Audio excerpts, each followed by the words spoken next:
Thanks so very much, everybody, for joining us today. I really appreciate it very much. I'm Steve. I'm the first of three sons to Nancy and Ed. They were a great couple from the beginning to the end. Each had their own interests.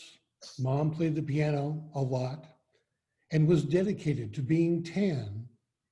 She and I would sit in the sun at our first home in Warrensville Heights, in the backyards in Shaker Heights in Florida, by the pool at Shaker and the beaches around Miami. Being tan was special to her. She liked that look and it suited her well. It was something we did together. I guess it was a lot safer back then. Mom exposed me to several things she was into, such as learning the piano, acting in stage plays, horseback riding classes, and she was definitely a great cook. Dad and I loved her cooking. They entertained a lot. The food was always good. She even wrote a book about it. Looking back, she was a very active participant in so many things, and that included doing a lot with family and friends. Volunteering was something she'd do a lot as well. As a big sister, performing in temple plays, piano performances to seniors, very active and mad, the women's group of their neighborhood, and really so much more. I like it that Mom set an example of volunteerism. It was often and diverse and lifelong. Dad as well, a participant in so many things, business and singing, acting in stage plays. He played the clarinet, golfed a bunch, fished, was very hands-on when fixing his cars, was serious about their monthly Middle East studies group, played cards with friends in their neighborhood. There were a lot of fun things, social and personal, he was heavily involved with. These were very active people all their lives. They were busy all the time. And with all the activities, they still managed to squeeze in plenty of nap time. They still traveled, hosted foreigners in their homes on several occasions, ice skated and bowled, and built a couple of businesses along the way. And they always participated in the things they got me involved in: Cub Scouts, camping, travel, all the classes and lessons they drove me to, competitions, and on, always encouraging me to participate in activities in and out of school, college, and after. Their involvement in life definitely influenced me, for sure. And so much of this they did together. They loved being together till the very end. When Dad was in rehab for over 2 months, he wanted to be with Mom every day. And I got to witness this up close and personal early this year. I spent good quality time with them both then, individually and together. They shared a very close life together with lots of laughs, with lots of friends, and lots of family.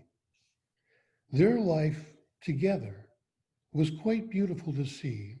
I'm so glad I did. I'm so proud of them. I'm so glad they were there for each other, always, and now, forever. I want to introduce Liz. Dad actually commissioned Liz to write a eulogy for him. Liz? It's one of the strangest writing tasks I've ever been given. Nobody's ever asked me to write their eulogy. And at first I thought he was joking, honestly, and I kind of refused for a while, but he kept asking. He asked again and again, and so finally I said, sure, all right, I'll write you a eulogy. And I haven't edited it since he saw it. All right, so I'd seen pictures of their house destroyed before I first visited. Wet, shattered glass and palm fronds nestled among the grand piano, hurricane sludge coating the furniture. But I found the pictures hard to reconcile with the tranquility of the reconstructed living room. In this real living room, oil portraits hung on the walls. A big stack of sheet music sat on the corner of the piano. Ed and Nancy sat among the day's newspaper on the couch, barefoot but well dressed. I said I liked the paintings, which could have been perfunctory, but I meant it. They were paintings of kids, and they felt like kids, happy but not saccharine, messy-haired, playful, against bright-colored backgrounds. Ed beamed. Nancy's mom painted those. And he launched into a story, a trip to Europe with Nancy and her mom. Together, the three of them left suburban Cleveland to board planes and ships and trains to see art and music and big ancient cities. I kept waiting for the moment in which he'd admit frustration. A young couple on a trip to Europe? Surely he didn't imagine his mother-in-law third-wheeling on this trip. But to hear Ed tell it, this was a grand adventure made grander by Ruth's presence. Nancy's mom worked in oils, but also collected and sold art. She had a great eye and was a deeply shrewd woman. She'd make a pick at a show, but never show her cards too early, always ending up with the best price on a striking piece. Not long after, Ed told me then, Ruth passed. It was hard both on Nancy and on him, he said, his voice growing misty. I shouldn't have been surprised by his tenderness, his willingness to speak big emotions rawly and honestly. Those are qualities I love in Sterling, and they're not qualities that spring from the ether. Yet I've never met a storyteller before or since with Ed's compressed emotional range, from exuberance to grief in a few moments, each related with intensity and simplicity that makes me feel it with him as if it were happening in front of me. Ed's appreciation for Ruth's business prowess made more sense as I got to know him. He spent decades selling life insurance, more than a few years selling houses. Each visit to Florida, I'd come across more evidence of his success in business, a glass award tucked into a box of papers in the office, yellowing photos of Ed and Nancy at banquets where his work was being honored. He's brilliant, thoughtful, well-spoken. He reads and digests the news in quantity, and he's ready to talk about the state of the country and the world. I discovered that he and Nancy were active in the Middle East Society at a local university, and on one visit, he invited Sterling and me to join them. After a scholar held forth on Netanyahu and US foreign policy for an hour, Ed went up to introduce himself and ask thoughtful, pointed questions. But the stories Ed would tell when I'd visit with Sterling and share long evenings sipping Campari or Frangelico among the daily papers, those stories were never intended to feature Ed's brilliance or salesmanship, never about the big deals he closed or about times when he finally won over some poor, unsuspecting sap. Nobody in his stories is a sucker, and Ed is never the hero. He's a compatriot, a champion. He sings everyone else's praises. I heard that first night in the living room about Marlon's international success in the hotel business and his kind and charming wife Fifi and their two girls, Dahlia and Haley, who hadn't yet started school but could already speak so many languages and were excelling both academically and athletically. I heard about how Stuart was a decorated veteran, how he'd come back from his tours of duty with the earned confidence of a well-respected leader, but having seen some terrible things. And here again, in the space of a sentence, I was awed by Ed's emotional range, the hard truth of his acknowledgement alongside paternal pride. I heard about Stuart's beautiful American bulldog, Petey. Petey is my granddog, Nancy explained. We love Petey. Oh yes, Petey the wonder dog, Ed grinned big. Petey is the best dog. I heard him speak with the same pride about Sterling, about Stephen and Kathy and their WP Plus success in Los Angeles. Soon I came to feel the warmth of his beam of pride myself. I'd listen in on Sterling's long phone conversations with his grandparents, not ever before a feature of my life as a grandchild, these hour-long just catching up kinds of chats. And after I'd met Ed, he'd ask to speak to me on the phone sometimes. He'd ask me questions about my school, my work. He would remember my answers and ask me follow-up questions the next time we talked. When we visited a few weeks after I defended my dissertation, he insisted that I present my opening statement to him in the living room, a new one by then, not far away, grand piano replaced with an electric keyboard, couch still home to the same filtered stack of daily paper. When I finished, I was delighted to see Ed's big wonder dog grin, and he was wiping a couple of genuine tears from his eyes. We're just so proud of you, he said, and I felt a couple of genuine tears in mine. In the last few years, I've seen Ed's tears more often. There have been too many occasions for them. I watched him watch his brother-in-law, Jim, lose the last of his faculties and then eventually his life. And I heard Ed speak with grace both privately and publicly about Jim as the funny, playful patriarch of the Green Clan. My favorite Jim story, which I'd never tire of hearing Ed tell, was about the time. Whoop, I didn't hear that. Okay. My favorite Jim story, which I'll never tire of hearing Ed tell, was about the time I saw your picture on there. You're out. their boat ran aground on a fishing trip. They bailed and bailed as the sharks closed in, only securing Coast Guard help after they'd seriously contemplated a watery demise. And I've watched him watch Stuart flip suddenly from pacificity to immeasurable anger at what seemed to me to be nothing the day before Thanksgiving, packing up all his belongings and the Wonder Dog and driving off without explanation. I admired Ed's quiet sadness, his expressed hope that being a loving place for Stuart to return would be enough to bring him back. And that year, that hope wasn't in vain. Stuart came back, and I then admired Ed's quiet joy and gratefulness.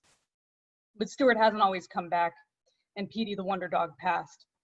Hardest of all, I've watched Ed watch Nancy lose her sense of reality, lose recognition of everyone around her, eventually, finally, sadly, losing even recognition of Ed himself. And I've watched Ed again and again pick up the pieces of broken glass off the living room floor, wipe off the hurricane mud, and find joy and pride in his big and loving family again. Yesterday, when Sterling and I opened the curtain of room 15 in the emergency ward, Ed was asleep, head lolled back against the hospital bed, body wrapped in breathing tubes and wires, one socked foot poking out of the sheet. The machine above the bed beeped steadily. "Should we wake him up?" Sterling asked. I didn't know how to answer, so Sterling answered himself. "I think we should. What else can we do?" Sterling touched Ed's leg and he opened his eyes, looked startled for a moment, and then his Wonder Dog grin took over. He reached out his hand, took ours, squeezed, greeted us, and then, "Some trip you had," Dad said, "just spoke to him a bit ago." And before I could register how strange it was to launch into such a conversation right off the bat in an emergency room, we were several minutes into telling Ed about our trip to the Keys, kayaking, eating conch, enjoying the sun. He used to have a place in the Keys, he told us. Between the arrival of attendants asking him to initial and sign intake paperwork proposing that he do a breathing treatment, nobody noting the insistent beeping of his blood pressure monitor above the bed, a monitor which read some increasingly scary numbers, he told the story. A business dealing with some rising and falling fortunes, the success of a purchase, a place he and Nancy got to enjoy more than a few times. Kathy had been let back into the emergency department by then and chimed in. She'd visited too and confirmed that it was a lovely place. But they couldn't sell. Every year, Ed explained, that whole place washes away. Nobody wanted to buy. Eventually, they sold the property at a significant loss, only to learn that the next year, the vice president came down and stayed on the key and property values shot up again, if only they'd waited a year. As always, in Ed's stories, the business was only a way of getting at the human story. His partner had been hurt by the loss and their friendship soured. The partner had never gotten to spend time on the property and felt resentful that Ed and Nancy had gotten to enjoy it. Ed shook his head, remembering his former friend. Here, still, wrapped in tubes, heart doing medically inadvisable things, Ed is telling stories with emotion and power, embracing the people in his life with abandon. He then, as an attendant, began to prep his bed to move it upstairs, told another story. There was a man, a friend, because what story isn't better when it's told about a friend, whose grandmother was going to die. The friend requested that he soften the blow of the news. "Don't say my grandmother's going to die. Say, the cat is on the roof." Then, "For me," Ed said, "the cat is on the roof." I found myself imagining Ed poised on a roof, tin hot under his paws, starting to slip along the edge toward the gutter. The attendant finished preparing the bed for its move. We had to leave for a few minutes, meet him back upstairs later. Squeezed his hands again, blew kisses, promised to see him soon. As we turned around to leave, he shouted back at us, "You're the best thing that's happened to me all year. Hang on to that roof, Ed. You're so deeply loved." Thank you.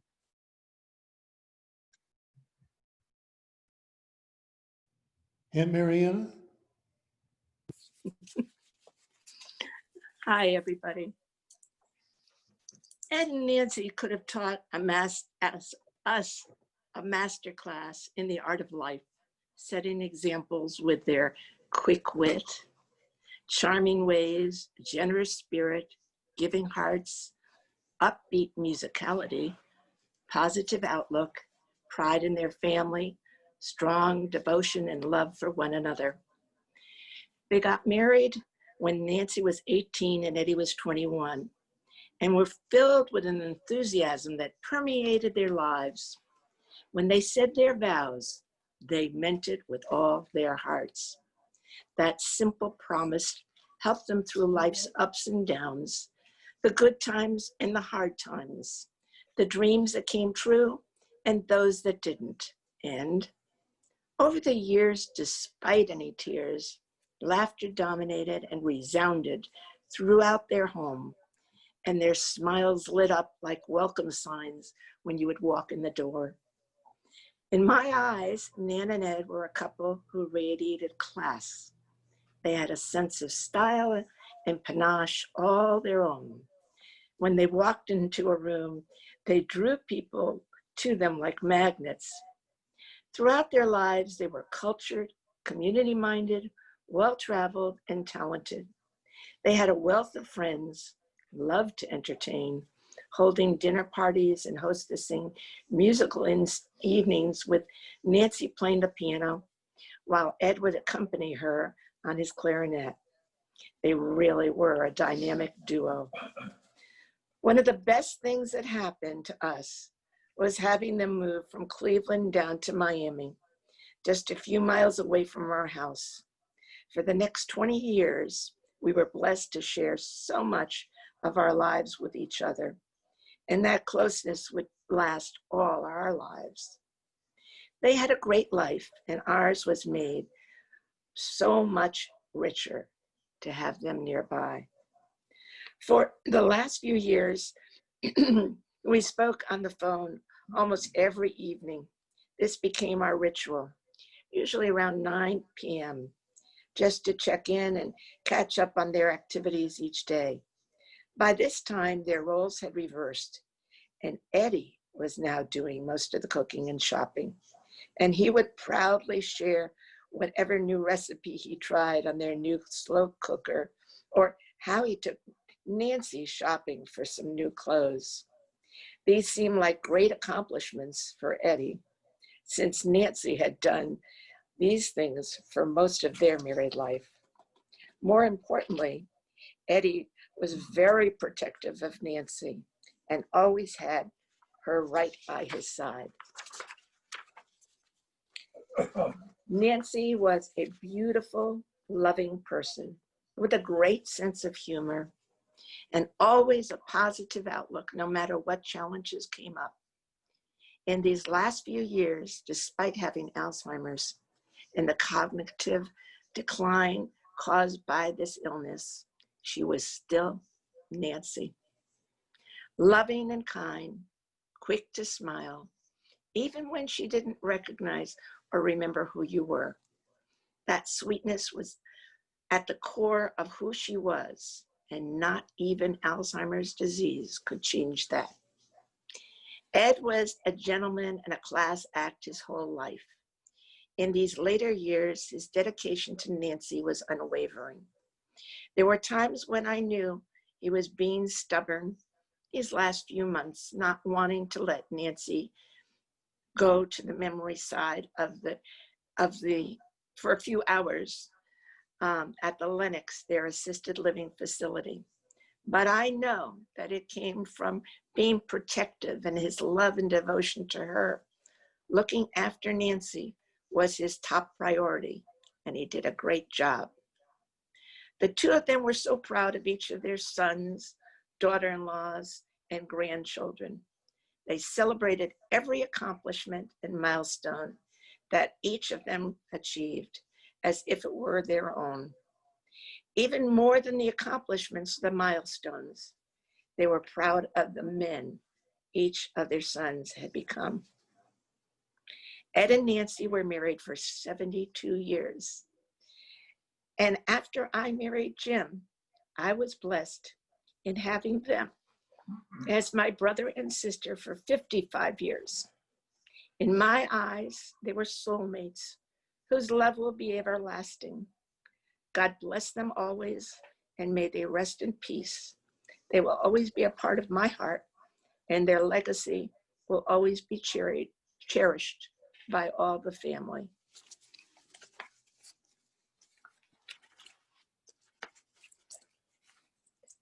Thank you.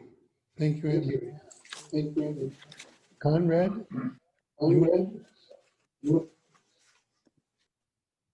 You have to unmute. Yep. Testing. Can you hear me? Okay. It's my first time ever using Zoom, believe it or not. My mom's used it many times. So when I received the news about Ed a few weeks ago, for 24 straight hours, my mind was swimming with thoughts about him, and I had to write my thoughts down on paper, and I wrote this: about Ed in the first day after he passed. Um, Ed was an incredible father, husband, uncle, grandfather, brother, and brother-in-law, and to so many others, such as myself, a dear, close, unique, and warm, loving friend who felt like family. I am deeply saddened by his passing. Ed really touched my life and made an impact on me and was the most dynamic, personable, warm, charismatic, optimistic, strong yet gentle man I've ever known. I can't imagine a family get-together without Ed being there. My mom and I are so honored to feel like family and be included in the Hirsch and Green get-togethers, whether random gatherings or holidays such as 4th of July, a few Thanksgivings, and others such as reunions with Marlon and crew when they came into town for years and decades. Ed will be strongly missed by us at all family gatherings. Ed was one of the closest people in my life outside of my actual family. For those who don't know, I met Ed when I was a teenager, when Marlon and I became friends in 1986. Even as a teen, I felt his positive energy and warmth. To make it more special, my parents became friendly and hit it off with the Hirsches right away. And of course, the Cleveland connection strengthened that. Turned out my dad and Ed went to the same high school, Cleveland Heights. Ed was always in my corner, even when I messed up in life. And no matter what stage of life or what I was doing in life, he always saw me successful and made me feel like a winner, even if I didn't think I had done well or had accomplished enough. He just had a way of making people feel good about themselves.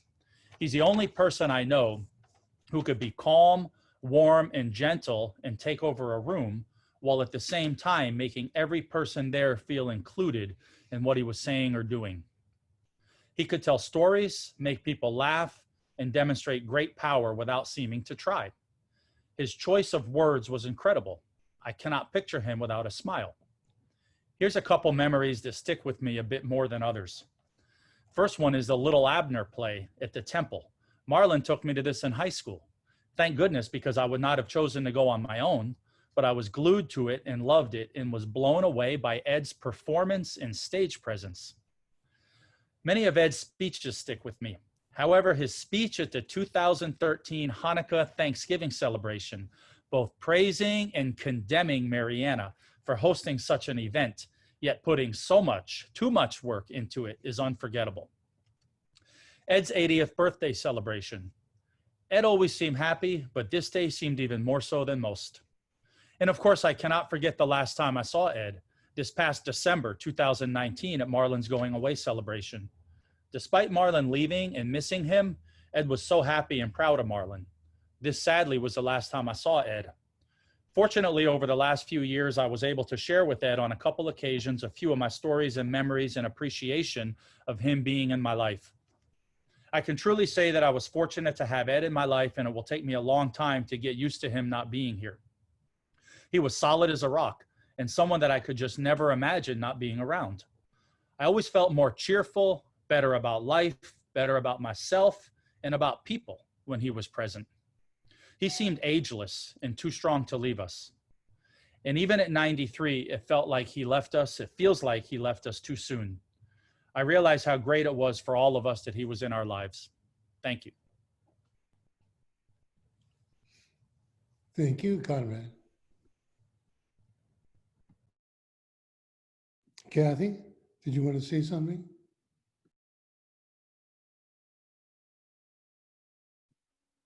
Hello, I'm Kathy Hirsch. I'm Steve's wife and Ed's daughter-in-law, Nancy's daughter-in-law. I'm going to be helping with the people who want to speak. First of all, I want to thank everybody so much for coming here and for the people who've already spoken and shared. It's been really touching to hear all those wonderful words. So we're going to let anybody who wants to say something, say something. If you're not familiar with, or if you are familiar with Zoom, if you can go into the participants list and click the raise hand button, your name will come to the top of the list, and then I'll be able to see you because I've got 4 screens that I'm working here. If you don't know how to do it, then just message me. You can do it to everyone because I'm watching the chat as well. So I see that right now, Kwaku wants to talk, and also,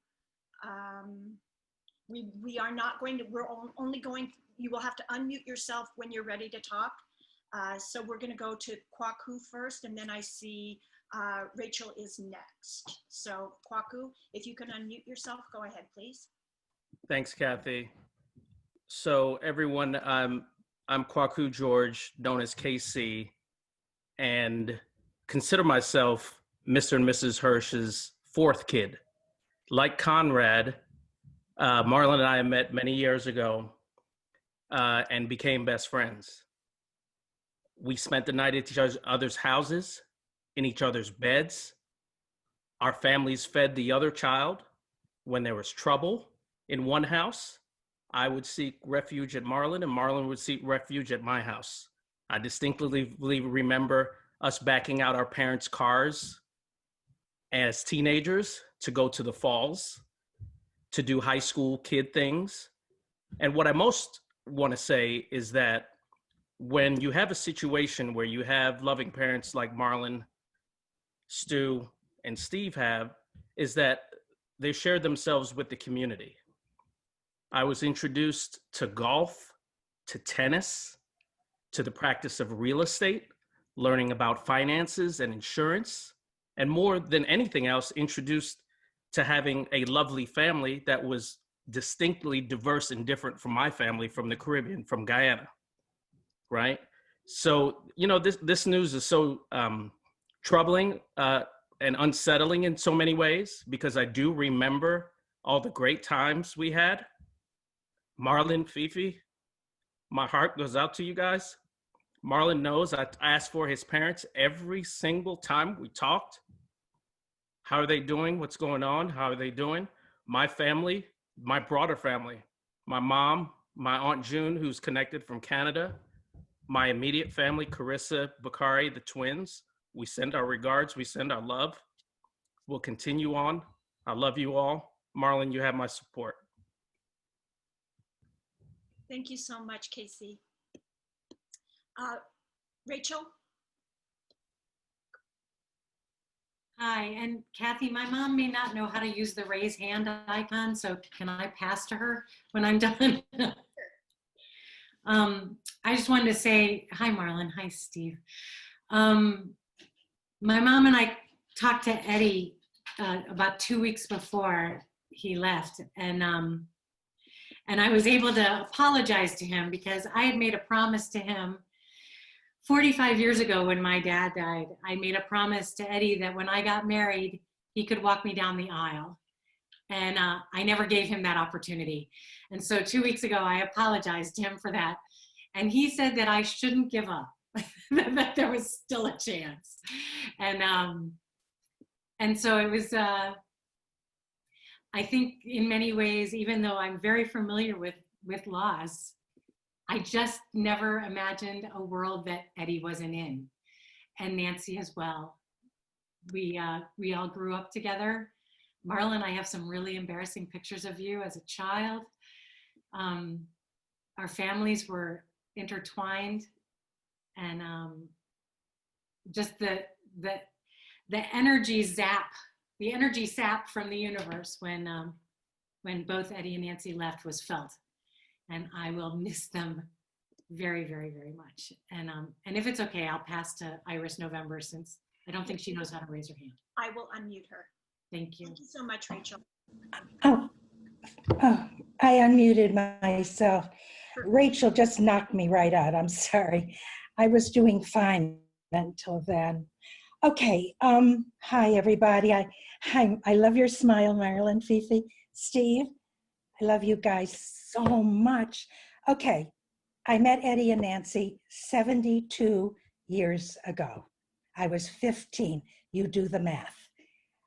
I was at I was dating, just started to date Buddy Hollander, who was your dad's best friend in high school, maybe even junior high, I don't remember, and all through our lives. 4 years after I started dating Bud, we got married. And guess what? We went on our honeymoon with Eddie and Nancy in the car. The four of us drove down to Florida on our honeymoon together. It was a hoot. Nancy and I in the back seat, the two guys in the front seat, Buddy smiling at me through the rear mirror. Oh God, we had great times. We really did. Their history and my history is the same for those 72 years. I am bereft. I cannot tell you, but I will. And I'll keep breathing. It's very hard. I know it's hard for you because you're all the same and you love them as much as I do, but I have little family and they were mine. Okay, I'm going to change the subject for just 1 minute. I have here, can you see this? This is Nancy's cookbook. It wasn't a cookbook, actually. It was how she entertained. It's huge. She wrote it in 1987.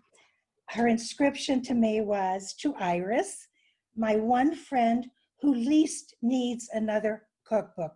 She was wrong. I'm a terrible cook. But I want to read to you what she wrote about her family. It's in the dedication. And Kathy, she says here, "My sincerest appreciation and love to Kathy. Without her typing skills, this book would have remained just a nice idea." And what she wrote was, "To my very loving and appreciative husband, Ed, who has gained 76 pounds since our marriage. A tribute to 38 years, that's it. My son, Stephen, who requested that he be heir to all my recipes, if nothing else. To Stuart, always to be counted on with the truth about a new dish. And adorable Marlon, ready to try anything once, and the only child I ever met who loved Brussels sprouts and broccoli." And that's your mom. And this whole thing, I treasure it. It's got dirty marks all over it. And then when my buddy turned 40, they wrote a poem. It said, "To Buddy from your pals anonymous." I'm only going to read one of the verses, maybe two. But they were all together. And then it said, "Thus he met Iris that fateful day. A picnic it was, so full of play. But she, a mere babe, a child so gay, must wait and grow up to his dismay." I was 15, he was 22, and everybody wondered why my parents allowed me to date him, but they loved him. And that was when he turned 40, and we had a wonderful party. Then when I lost Buddy, they were there, and years later, Mort came into my life. And you remember, some of you will remember Mort. Ed and he got along very well, except that Mort always insisted at every dinner, he would tell the waiter it was Eddie's birthday. So at the end of dinner, the waiters would all come over singing happy birthday to Ed, and he would sit there like, "Oh, thank you, thank you." And of course, it wasn't his birthday. But we had a life full of beauty. And the saddest thing your dad said to me, and it was 2 weeks ago when Rachel and I spoke with him, he said, "I was disappointed that Nancy wasn't with me in these last beautiful years." And that broke my heart. So I love you all. Please keep in touch.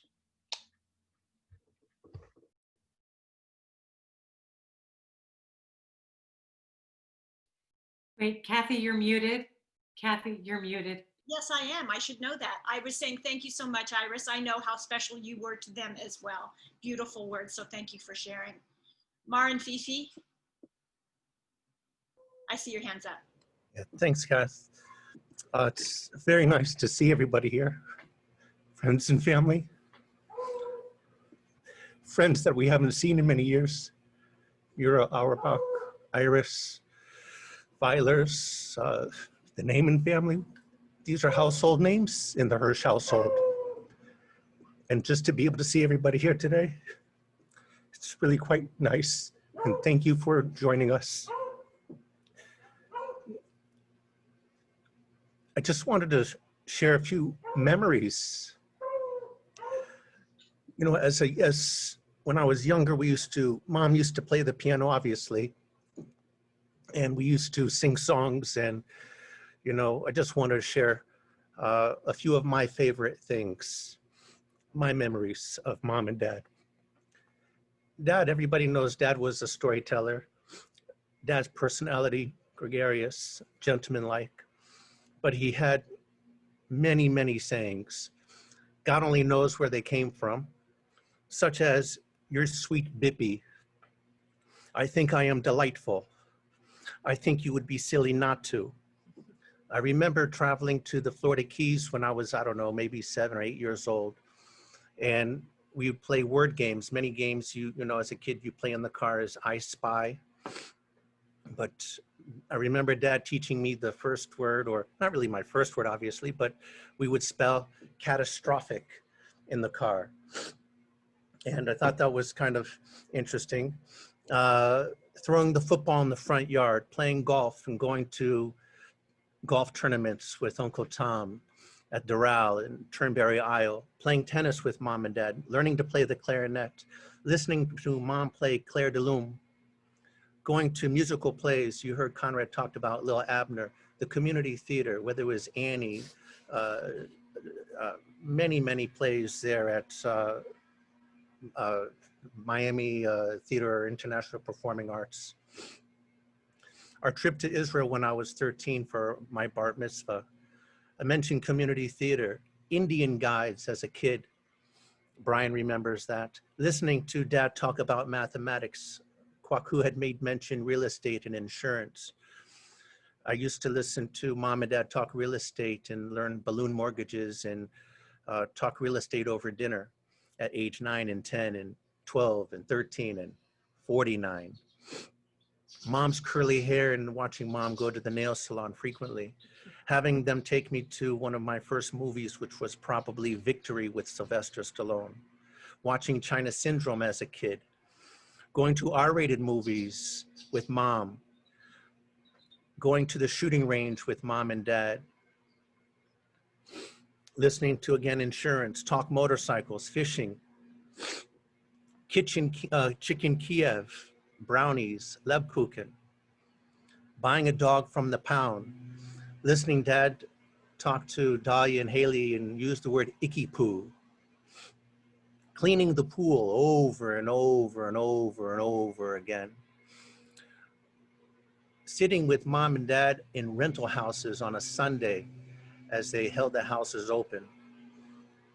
And probably the one thing that I remember most is just watching them hold hands day after day, whether it was in the car, in the house, on the sofa, literally hand in hand everywhere they went.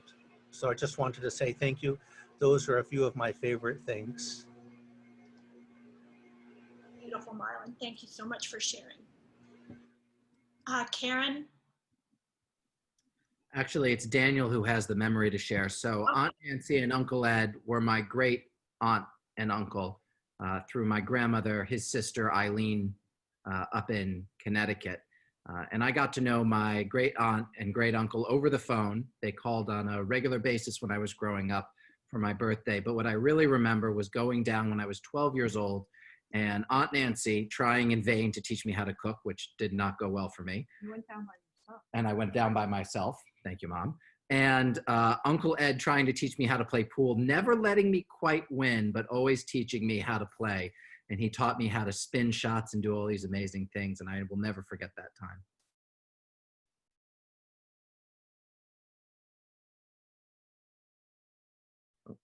So, sorry, I hope this isn't inappropriate at this time, but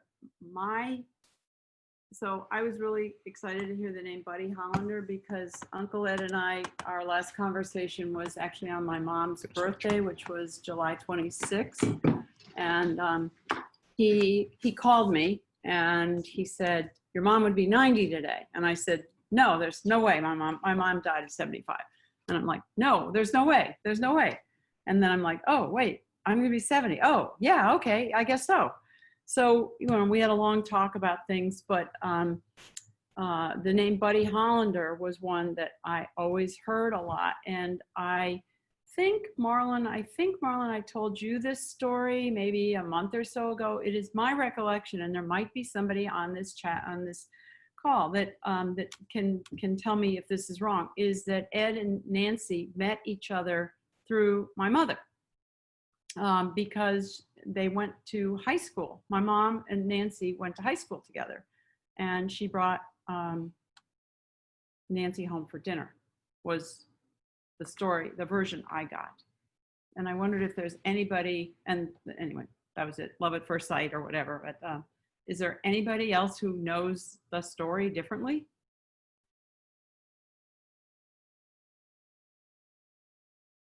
Iris is shaking her head no, and I think if anybody would know, it would be Iris. So I think I don't remember that story because when I met them, they were when I was 15, they were engaged to be married. And so that was our beginning. I didn't know the building up to that, but I'm sure it was exactly that. so. There's your story. Karen, can you unmute if you're still talking? I do know that the last time that we were with them both, that Nancy didn't remember me, but she remembered my mom. So she did tell me stories about, I'd tell her I'm Eileen's daughter. Oh, you're Eileen's daughter. And then she would tell me a story. And I too have a copy of the entertaining guide still. It was a lot of typing, I'm not gonna lie. And that was, yeah. I think that was one of our first things we did on our computer. I didn't do it on a typewriter, did I? No, I couldn't have, no. I think so. It was 87, honey. Does it look like, I don't know. What does it look like? We started our business Was it computer? We started our business in 84, so it was definitely on a computer, for sure. Phew, that's good to know. I see a couple of people are unmuting themselves, and I'm guessing that's because they want to talk. So Barbara Bennis, if you wanted to talk, go ahead, please.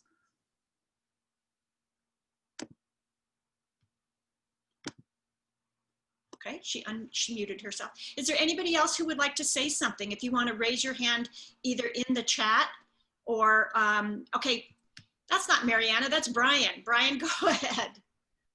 Oh, she doesn't see me. Oh, okay. Can you hear me? All right. Well, my name is Brian Green, and I am Ed and Nancy's youngest nephew on the Green side of the family. And I had the privilege of basically growing up my entire life with Marlon, Nan, and Ed 2 miles away. And Stu for a good portion of, his, before he became independent. So I'm very privileged to have had the experience of growing up so close. And, Marlon and I were fairly, almost inseparable in a lot of ways as kids. And just a couple of things I wanted to share. I didn't actually prepare anything in advance, but one of the things I remember with Uncle Ed, I don't know if he was 6'3" or how tall he was, but certainly as a kid, he was a towering presence and, intimidating in some ways, just with his deep voice and somewhat serious demeanor. And, it was interesting, the evolution as we grew up, to see him as the giant teddy bear he became later on. But when I was a kid, I was, in fairness, I probably earned his wrath a few times. Marlon and I did on more than one occasion. But I was very privileged. I actually got to go down to the Keys with Nan, Ed, and Marlon pretty frequently, and it was always just a phenomenal weekend. We'd go out fishing on party boats or even just play tennis, fish at the docks all weekend long, and you just couldn't get me off the dock. I just loved being down there. And at the time, probably before I was 10 or 11, I was a very go with the flow kid, very much a mama's boy who did whatever anybody suggested. And even though I'm a year older than Marlon, I gained basically followed in Marlon's footsteps on quite a few things, which ultimately I learned followed Ed's footsteps. For example, Ed, as you've heard, played clarinet. Well, that led to Marlon learning how to play the clarinet. And at some point, I learned how to play actually, I take that back. I tried to play the clarinet, only because I didn't know how to say no to things that people suggested we do. But I think once I played the clarinet, they were happy for me not to play the clarinet anymore. Ed obviously played golf with Uncle Tom and throughout their lives. Well, Marlon learned to play golf, and eventually I learned to play golf, or again, go out on the golf course and torture people for however long they were waiting for me. So surprisingly, a lot of my youth was spent following in the footsteps of Uncle Ed without even realizing I was doing so. And then, at some point in my teenage years, I kind of shifted a little bit, became a little bit rebellious. Both Marlon and I got into a little bit of trouble here and there, typical teenage things. And I remember one occasion in particular that I got into a little bit of trouble. Mom and Dad were out of town, and I was required to find an adult I could call at 4:00 in the morning one evening. And the only one I could think of was Uncle Ed. And knowing full well how scared I might be to face him, it was still better than the alternative. And sure enough, he came down at 4:30 in the morning to where I was, picked me up, took me home. And I remember asking him, "Are you going to tell my dad? Are you going to tell my mom and dad?" And he said, "I won't if you promise me one thing." And I said, "What's that?" "If it happens again, you'll call me again." And that was just exemplary of who he was. And I was always very fortunate to be so close to both he and Nancy. And, later in life, after we got through our youth and grew up a little bit and became adults, and it was a pleasure to see Uncle Ed become the giant teddy bear I mentioned, and his comfort in being genuine and sincere and vulnerable and sharing his heart with people. And so it was just a thrill and a joy to be close to them my whole life. Two other things I'll just say. One, one thing I noticed about Uncle Ed is that he really did celebrate your victories as if they were your own, but it was even more than that. I had just started a new business, and I'm still in the process of starting this new business.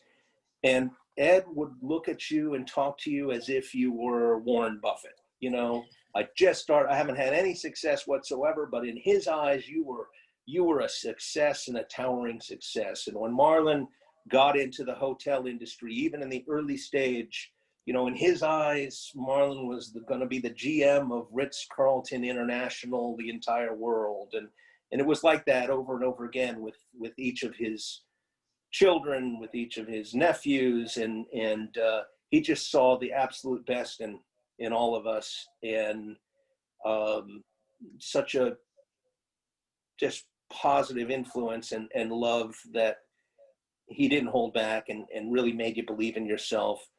And I'm just forever blessed, not just for Ed, but for Nancy. And, like Marlon said, the brownies in her household were something pretty special.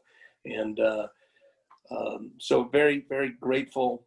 I miss them. And yet at the same time, they're part of who I am. And I think they're part of who all of us are. And so we have them with us at all times. And I'm just very grateful to have been close to them my whole adult life. And I love them, and I love you guys. Thank you so And much. Mom wants to say one more thing. I wanted to say something because of what Iris said. There are not too many people who know about this one part, but Iris, you said that Nan and Ed accompanied you on your on your honeymoon, and not too many people know that when Jim and I got married and we went on our honeymoon, we went around Florida, and we ended up around the time of New Year's. We got married December 26, 1965, and we ended up in Naples at the Naples Beach Hotel. And we got a phone call from Nan and Ed saying that they were on the Tamiami Canal and they were heading toward the Naples area, and would we want to join them? And we said, of course. So they ended up, not only the two of them, joining us for a meal on our honeymoon, but Steve and Stu. Marlon wasn't born yet, so Steve and Stu always also enjoyed joining us, and we were thrilled to have them share that time. And the other part of your story, Iris, that you were talking about with more giving Eddie constant birthday parties when you all went out for dinner. I think, if I'm correct, that one day you all went out to dinner and Ed beat your husband on saying whose birthday it was. And he said to the waiter, it was his birthday. And instead of having the waiters sing happy birthday to Eddie, they sang it to your husband. I remember that very well. The last thing that I wanted to mention is, because we have Tom and Carol here, that we had one special time after Hurricane Andrew in which everybody's house was upside down and we had a larger house. And so we had Nan and Ed and Tom and Carol and their cat Natasha come over and stay with us. And the idea was that every single night during the daytime, everybody went and did their own thing in their houses. But at nighttime, we came back home, we had dinner together, and we played games. And Tom and Carol and Natasha stayed for 1 week, and Nan and Ed stayed with us for 1 month. I want you to know it was so special. It was so wonderful that with all the chaos that was going on in our lives, we knew this was a time that we would be together. We were so lonely when we went home. I don't know if you can hear Carol, but she said we were so lonely when they went home. There's Carol, and I don't know if you want to unmute. Is there something else you want to say, Carol? Yes. Wait, what's so many stories about Nancy and Ed being very brave, big sister and brother-in-law to take care of Jim and Tom when their parents were traveling. These were two teenagers. And the stories that I've heard, they were really good sports. Not Tom and Jim, they were not such good sports. They were just naughty teenagers. But Tom told Ed a story several years ago, which Ed never knew this happened. He was horrified all these years later.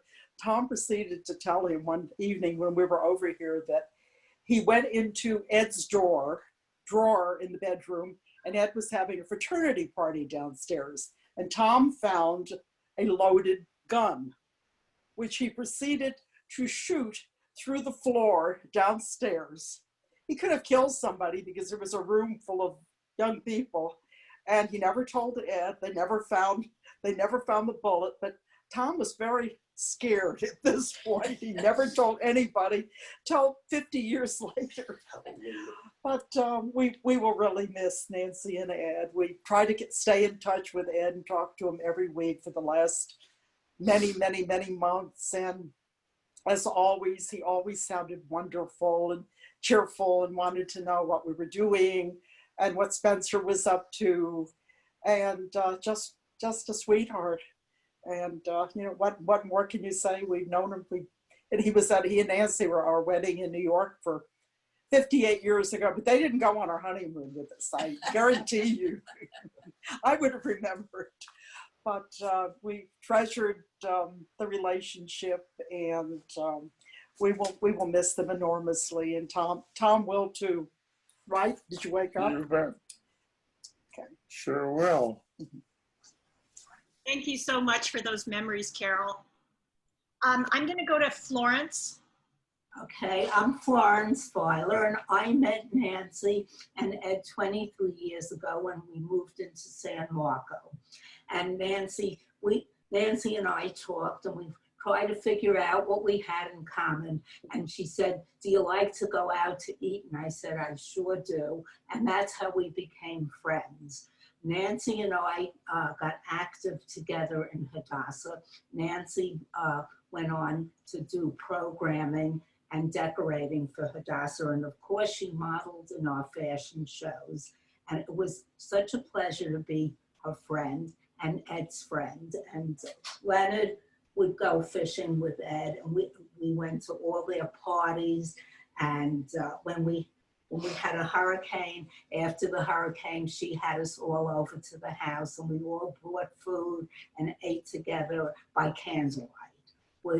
I have such really nice memories of Ed and Nancy. Thank you so much for sharing, Florence. We all have a lot of really great memories of Ed and Nancy. David Gindy, I'm going to go to you. Hi, everyone. Hope you can see me okay. Of course, it's very sad to hear about it for all of you, for Marlon and Stuart and Steve, everybody. Obviously, we always got together for Thanksgiving at Aunt Mariana's house, and it was always so nice. I mean, one of the things I did look forward to was always seeing Uncle Ed and Nancy. They've always were so, not just happy, but like Brian mentioned and others, he always seemed so interested. Every time he'd see me, he'd say, "Okay, David, so what's up? What happened in business? What are you doing?" And I remember telling him about the auction business, and he was like, "Oh, you really have to work on this, and I might know someone for you." And he was always so supportive, and always asking about the family and everything else. And it's so eloquent. Whenever we would do our speeches at Thanksgiving at the end, when he would have something to say, everybody listened, and it was just, he had such a way of telling the stories. And of course, Nancy was always so sweet and always so loving. So all these years, I always remember that. And every time I see him, and I went up to see them, a number of years ago, because they had mentioned something in reference to the auction business, and then he'd always ask about the magic and everything else since I was doing the camps. So it was just, I do want to say how much, we loved them, and we're going to miss them. And it was just something I always looked forward to. I always remember, and he was always sitting there. We'd walk in on the couch. I would walk in with the family, or even before with my family. And always the first thing out of his mouth would be like, "How are you?" and everything else. And we'd always have a nice conversation. So I just, wanted to say that. And also, how much, we care for him. And he'll definitely be missed, as well as Nancy and everything else. And that's, I guess, what I wanted to say. Thank you so much, David. You're right. You walk, Sure. it just makes you feel like you're the only person in the room. Yeah, absolutely. Great person. Thank you for sharing. Of course. Muriel Auerbach. Right. Hello. I hope you can hear me. I also, like the Filers, met Nancy and Ed in San Marco. And this holiday was especially poignant for me because Nancy and Ed attended many of our Rosh Hashanah dinners.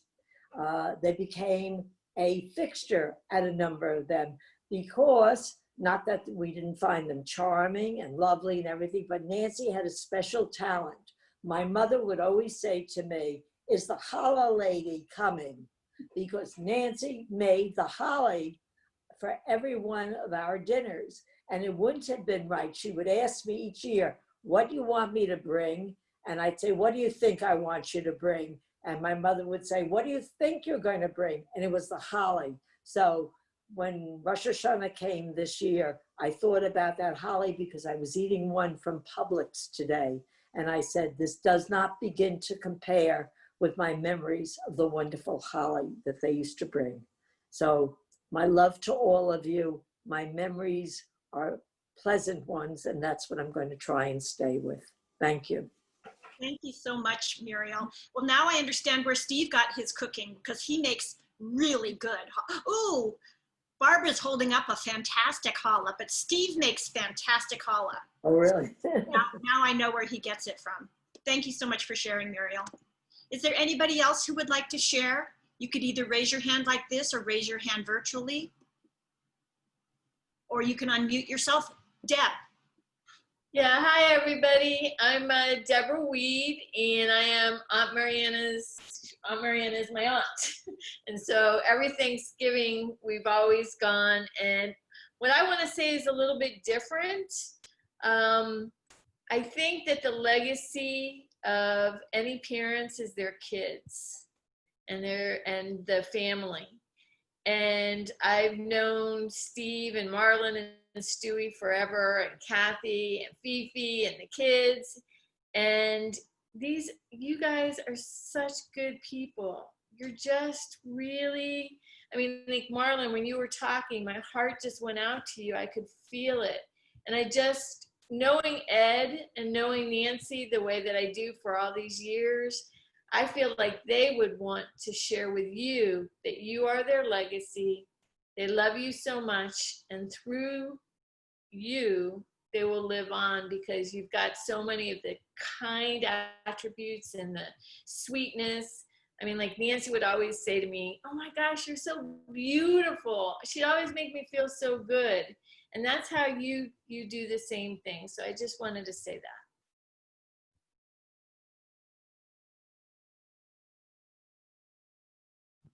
Thank you so much.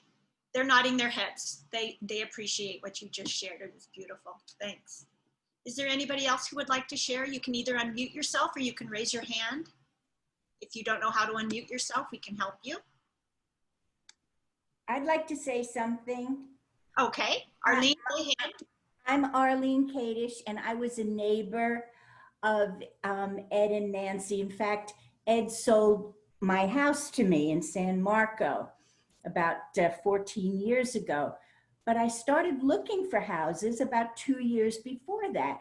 And I was from New Jersey, and I would come down, and Ed would always take me around to different places, and I just couldn't commit. I just couldn't do it. And he took me, and he took me, and he took me. And so finally I bought here, and we would have dinner together, and we did so much together. And then we would talk about it, how he would take me to all these places. I said, yeah, Ed, I really owe you a lot. You really spent a lot of time with me. And he said, yeah, you know, I averaged it all out. And with all the hours I spent with you, I earned 67 cents an hour. I thought that was funny. He had a good sense of humor. And both of them were just loving and wonderful neighbors and friends. And their families are gorgeous and wonderful people too. And I just will always remember that. I'm finished. Thank you. Thank you for sharing, Arlene. Yes, Ed definitely had a great sense of humor. Is there anybody else who would like to say something? I'm Lori. Oh. Kathy. Yes, please go ahead. I'm Lori Naiman. I'm not good at this. I've never done this before. I feel like I'm on stage, so I'll try and get through it.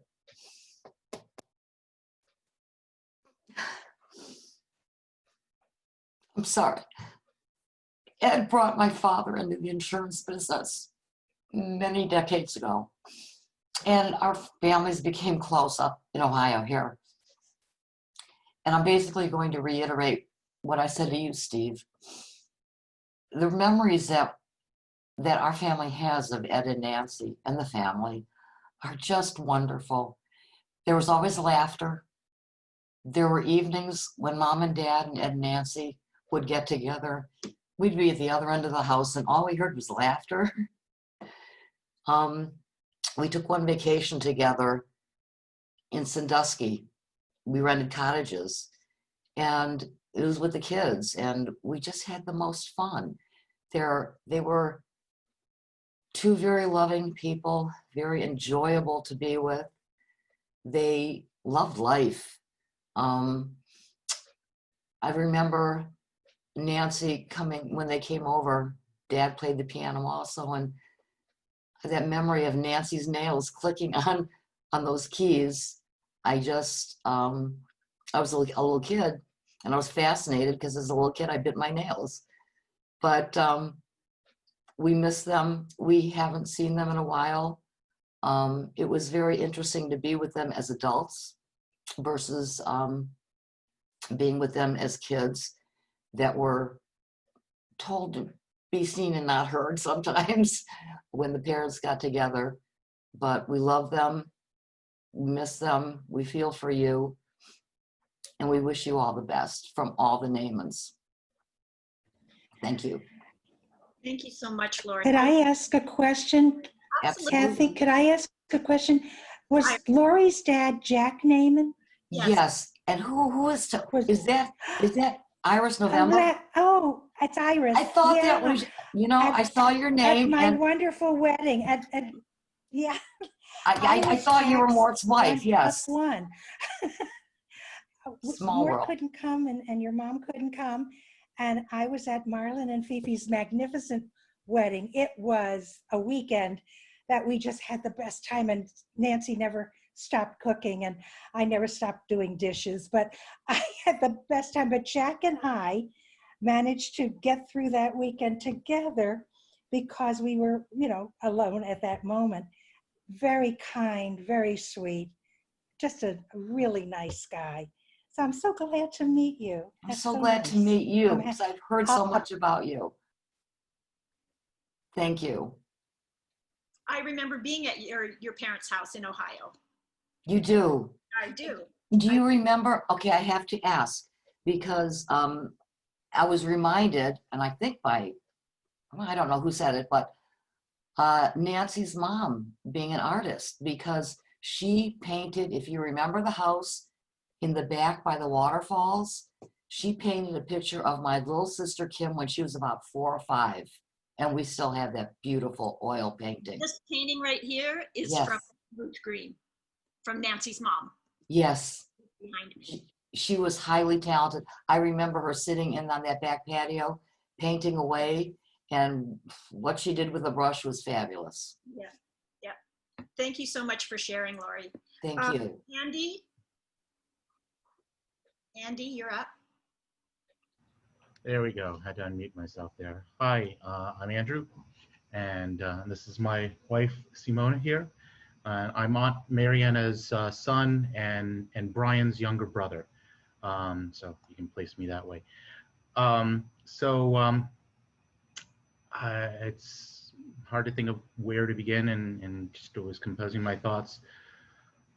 Uncle Ed has always just been a permanent part of my life, like most everybody here. And it's very hard to imagine a life without him always there. And Aunt Nancy as well. And just about every weekend, at least as I remember it, and as I'm sure everybody knows, years have a way of playing with your memory a little bit, but I seem to remember just about every Sunday, either we would be at their house or they would be at ours.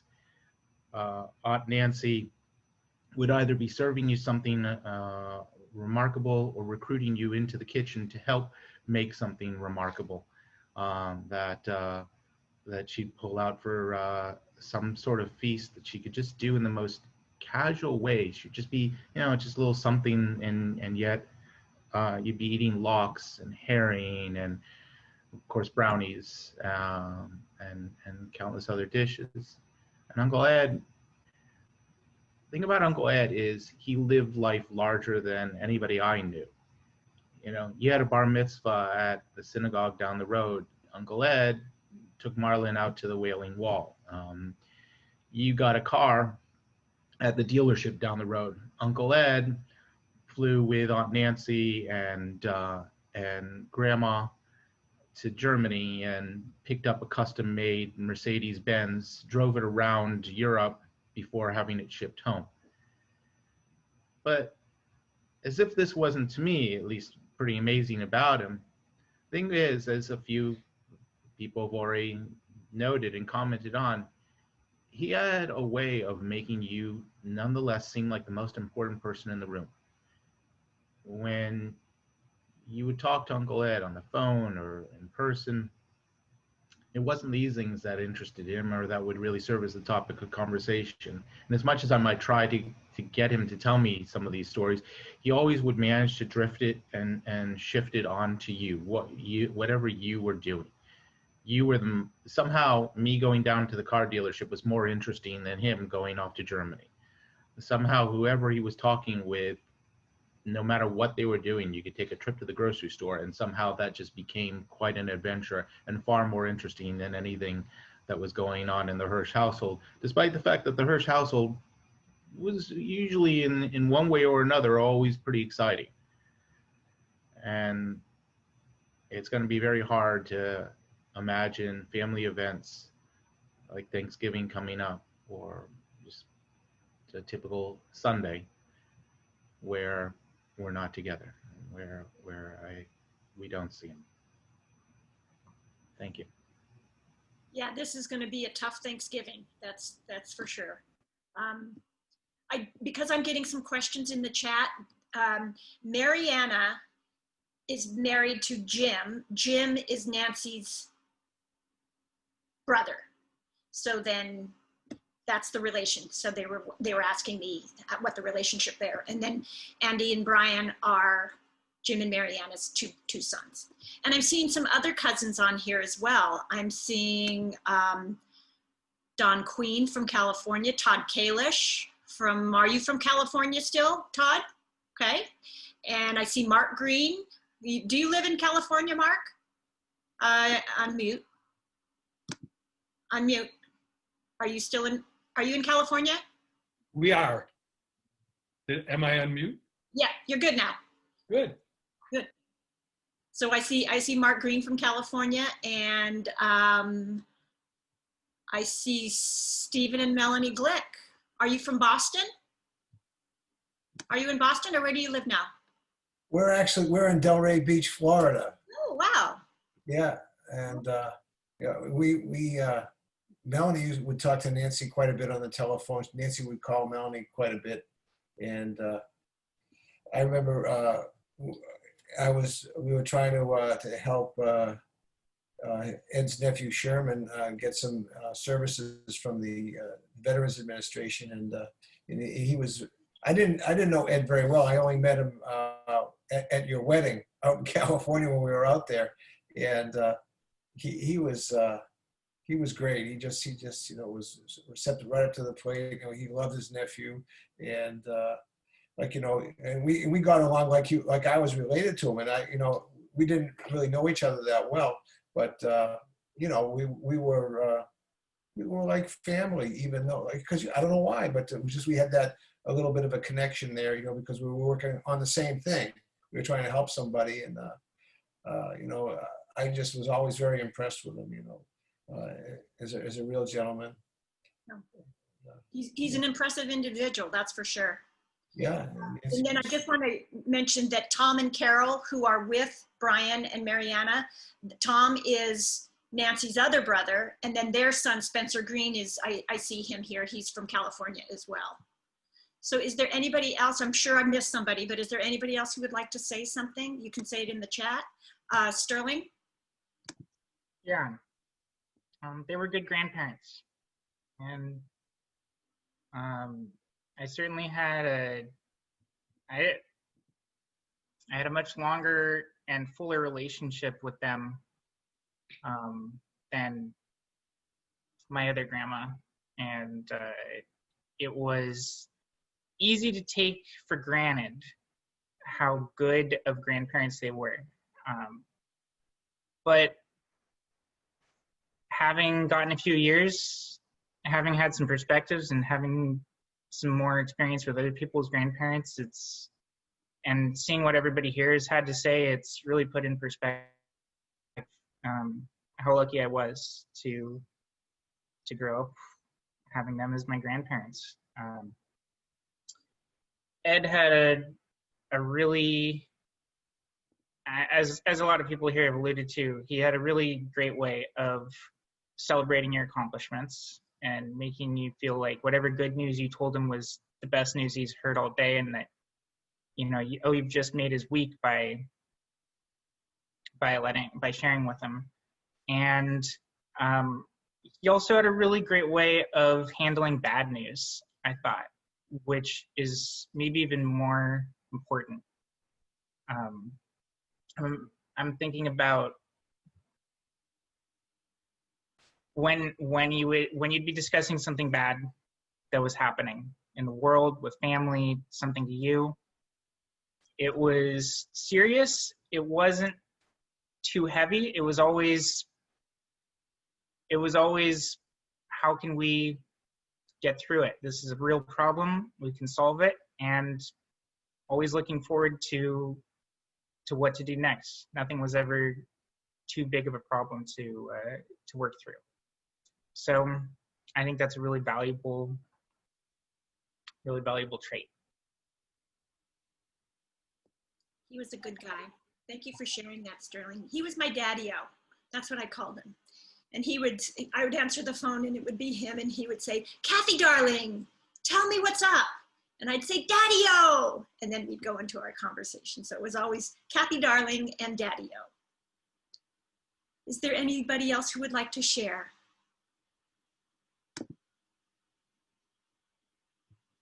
If you want to raise your hand, I'll flip through the screens and see if your hand is up. Anita? Hi, just to round out the Hollanders, Celia sends her love. She was on for a little while, but she had to get off. But I just wanted to say that I can't believe that almost every single person on here has said either they were at our house or we were at their house, because that was us too in Cleveland, as I remember it. Of course, they had the most beautiful house in Cleveland, I think. I remember exactly what it looked like and where it was. But probably my fondest memory is playing and singing music down in Florida at the house there at the piano. And we have this great picture of us, all four of us, singing at the piano. And the way we looked so happy, I mean, just so incredibly happy. And if I calculated it right, I thought it was possibly after my dad died, but I can't remember. Oh, Rachel's shaking her head. But I guess Dad must have been there then. But just the greatest times with you guys, and playing with you, Steve, when we were real little, playing at our house while our parents were talking and stuff. And Marlon, you've turned out to be this incredibly beautiful adult man, kind and just generous. I mean, just amazing. And we haven't seen Stuart in a long time, but I do remember the last time I saw him. He was very kind to me then too. And your mom was the most beautiful, well, next to my mom, she was the most beautiful woman on earth. And Uncle Eddie called me, even, I don't know why we're the only ones who say Uncle Eddie. Maybe I'm the only one who says it, but he would call me in New York, he'd call me in Pittsburgh. Wherever I was, I would get a call from Uncle Eddie. It was just like, what? It was really great. So thank you for doing this and for letting us share all these wonderful memories of your great, and you're just a great family. Thank you so much for those memories, Anita. You know, the apple doesn't fall far from the tree, so I agree. They did well with their kids. I would say that. Guys, thank you so much, everybody, for joining us. This was just a great thing to be a part of, and a great thing to hear, and these stories, and they had such dear friends and relatives. It's really quite something to be a part of. And thank you for joining us today. I really appreciate it. I'm staying at Marlon's while we're wrapping up everything down here in Florida. And I don't know, sometime soon to come back to the smoke. Yeah, we had another fire today that just started. I think it's out now. It's been pretty brutal here in Los Angeles.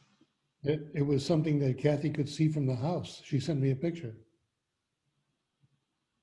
I'm good at sharing those. Okay. Well, We don't need to wait for Don if there's, Yeah. Andy just said that he's been away for a while, so I think we're just going to have to move forward. Thank everybody so much for participating and sharing your thoughts and memories. This is Ken, really and Brand and Carrie, and thank you guys for joining us today. Brant is Elizabeth's father. Wait. Hello. Hi. There he is. Hi, Brant. Hi. Thanks so much, everyone. I very much appreciate it. This was just great. Thank you. Everybody can unmute themselves if you want to say anything, any last words. And if you want to leave, you just click the leave button and you will leave. So much love. There is just so much love on this Zoom that as sad as I am happy. Yeah. I'm happy. I can't do that with my fingers. But I love you all and has such fabulous memories. Let's keep it going though, please. Take care. Love you. Thank you, Iris. Happy New Year, everybody. Love you. Happy New Year. Sorry for your Yes. loss. Kent had something to Bye-bye. Thank you, guys. Kent. Beautiful. Zeigensund. Love you, Steve. Thanks, Steve, for doing all this. Oh, thank you. Ed and Nancy were great people. They were like the Kennedys of Shaker Heights. Like they brought a little bit of Hollywood to Cleveland. I'm Don Queen. I'm a cousin on the Green side. And I also have fond memories of Ed and Nancy. Ed was a strong, dominant, real manly guy who had a lot of class. I always thought he should have been a character actor. Nancy was very, very elegant, just beautifully elegant all the time. And I spent a lot of time at that Shaker Heights home with Steve and our adventures growing up in Shaker Heights. A lot of clarinet players here, which I also was a clarinet player when I was young. And great family to be a part of. Everything's been said, so there's not much more for me to say. One thing I do want to say that their memories will always be with us all the time. So they still haven't really left. They're still here within us. And it was just a great blessing knowing them. And take care, everybody, all the relatives and everyone else. It was great seeing you. And have a great rest of the day, and God bless everyone. Thank you, Don, so much. It was really nice words. Thank you, really. Okay, Steve, you take care. Thank you much. All right. Be well, everybody. Bye-bye. Thank Bye. you. Yes. See ya. Bye-bye, guys. Love you. Well, thank you for all your help and all the mechanics that you did with the electronics to make it such a meaningful time for all of us to see one another and to share stories that will uplift us continuously. And so wonderful to see you all. God bless you. Stay safe and healthy. And may this be a better year for all of us. Amen. Amen. Marianne, it's great to see you. It's great to see you. It's wonderful seeing you too. Thank you. Bless you. There was always something magical about the Green family. It's like magic, larger than life. One thing I was always really impressed with, and a few other people have mentioned it here tonight, was how Grandpa Ed would always make people feel like part of the family. Like I saw it with Liz when they met, and right away Liz was part of the family. And Mom mentioned this, that it wasn't Steve's dad, it was Dad, right? And the last thing he said to me was, the most important thing in the world is family. So I think that was great. I think it's a great thing to invite other people to your family. You know, stuff like what Conrad was saying, what Casey was saying, letting other people in, make your family big, and spread the love around, right? and you get what you put out there. So many people loved them. So that's how you do it. You love other people and be nice to people. I love you. Love you, Sterling. Love you too. Love all you. Love you, Sterling Hirsch. Love you, Liz. We have Marlon, Sterling and Elizabeth, Kathy, Steve, Andrew, and Simona Fine here. looking gang. Yeah. Hello there. Tom. Looking good.